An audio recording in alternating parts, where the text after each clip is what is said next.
agenda. What they're finding is that participating is hurting their bottom line for whatever reason. And the result of that is that we're heading toward monopoly providers in the exchanges, which is horrible. Again, it defeats the whole purpose of them. But there are deep underlying problems that go beyond that. The hospitals are monopoly providers in large parts of the country. I saw an estimate that 70% of the American population lives in cities where there's 2 or 1 hospital providers. We live in a city with 2. We have 2 hospital chains here in Orlando for the entire metropolitan area, ORMC and Florida Hospital, and that's it.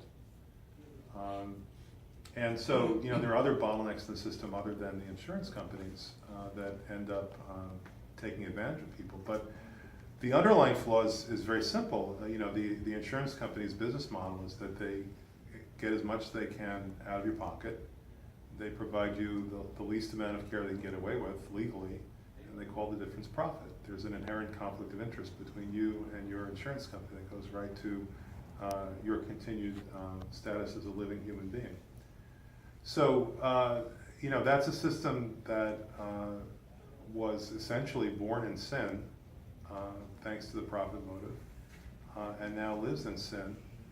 I think most people who voted in favor of Obamacare back when we did in the 111th Congress did so with the sense that we try one more time to make the system work and function as a competitive system ought to function based upon the principles of the free market.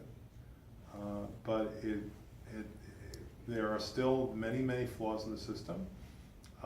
We've done, I think, some very important positive things. You mentioned one of them. That's why you're standing here today. It's the most important thing, because as a single mother, I couldn't get insurance. My children had insurance from their father, but I had none from 35 until I got Social Security.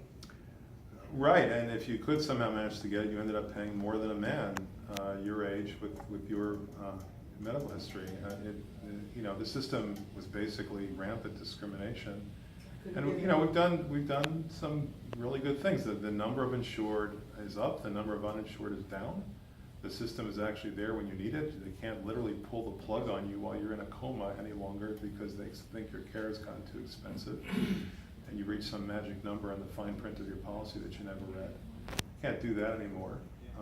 It is a tremendous boon to people in their early 20s that they can join their parents' policies. That wasn't required at all before. It used to be when you were 18 you were cut off. Now it's 26 or 27.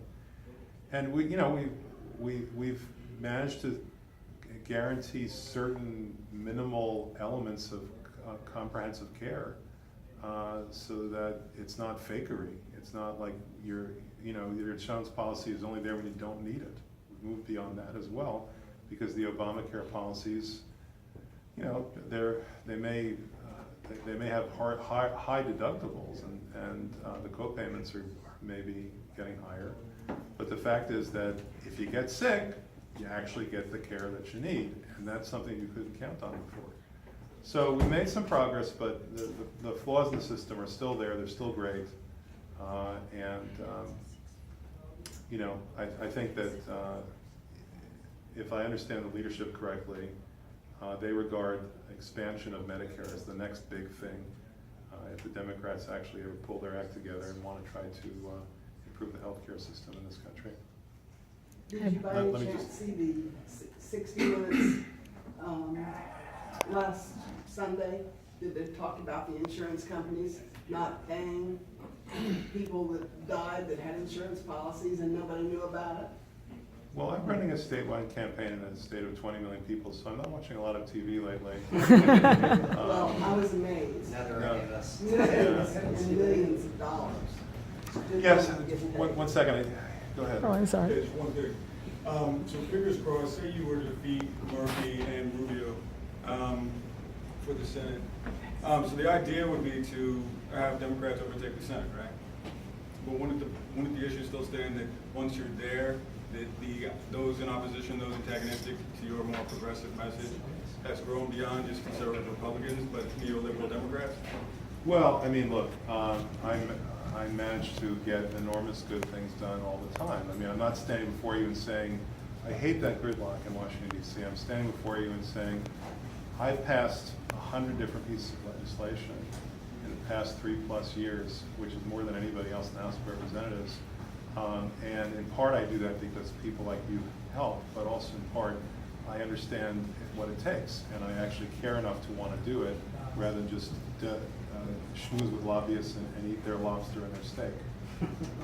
So, you know, yes, of course, there is a friction verging on a death match at this point between the progressive wing of the party and the corporate wing of the party. And all across the country, the corporate wing has had the knives out for progressives everywhere this year, everywhere. There's been a purge. I wrote about this in one of our emails recently. But I'm hoping that that purge is something we respond to with a surge, and that's a surge of progressive spirit to remind the party that we can determine the outcome of elections, and in fact, we're the ones who actually matter. You know, the corporate wing of the party can't come to us and expect our support, our money, our volunteer time, our candidacies, and our votes. If the corporate wing is going to try to expel and denigrate any true progressive that's running a campaign anywhere around the country because of that. And, you know, we've seen things we've never seen before. In this race, the party spent $1 million against me in the primary. That's happened in only one other place, in Pennsylvania. It happened a few months ago when they spent $3 million to defeat Joe Sestak when he was running, and Fetterman when they were running for the Senate against someone who I regard as a party shill. I'm sure she wouldn't like me to hear me say that, but that's my opinion. You know, they in the face of two people, one of them was a Bernie supporter and a solid mayor who'd gotten a lot of good things done as a progressive mayor. The other one of whom was the highest-ranking military official ever to serve in the House of Representatives. Instead, they reached down out of pure pique and malice, and they decided to elevate somebody who had never held political office, had run only once before, and came in 4th in the Democratic primary with 7% of the vote. And suddenly they decided that she was the one who deserved all the party largesse. So we're seeing things we've never seen before. I mean, up until now, people would have been stunned to hear that Democratic money would be spent for or against a Democrat in a contested primary. But the corporate wing has unsheathed the sword and is now swinging wildly and to some extent blindly. Now, in the case of Pennsylvania, the candidate whom they supported was pitted in 8 polls against Senator Toomey, the Republican incumbent. And in those 8 polls, she came in 8 points worse against that incumbent than the candidate whom they spent $3 million to defeat, Joe Sestak. So, you know, it's starting to seem like they care much more about winning Democratic primaries than by winning general elections. And that's a very sad state of affairs. All right, guys, we have time for one more question, and the Congressman would like to get an interview, and we'd also like to get back on the phones. That way we can reach out to voters and make sure they all know everything that Alan is talking about right now, and they get the message. He's right. So. All right, so I know you had one more question, but you've already asked one. So is there anybody else? And if not, I'll take your question. My question was about prescription drugs. Is there any Yes. plan to regulate them? For example, EpiPens now, they used to be 2 for $10, and now they're $699 a piece. And children use them for, you know, if they have like a bee attack or some kind of asthmatic attack, if they peanut butter allergies, their parents have to buy them. And in poor families, they can't afford $699 to shell out of pocket for something that cost $5 not even 10 years ago. No, I mean, one of the problems with regard to the Trans-Pacific Partnership, believe it or not, I'm not changing the subject. The Trans-Pacific Partnership has a provision buried inside of it that has nothing to do with trade, but does dramatically extend the patent protection, quote, protection, for drug companies. And this is a backdoor way for them to try to actually extend and increase their profits by keeping their legal monopoly for a longer period of time. The answer to your question is, other than that, no. There's no other serious effort that's being made to affect the price of drugs, that particular effort would dramatically increase, not decrease the price of drugs. Again, the long-term answer as I see it is to have Medicare extended to more people. Medicare Part D with the donut hole now being closed, it's now 75% closed, is a good drug program that actually works. And if that included children, it would include EpiPens as well as anything else that they needed.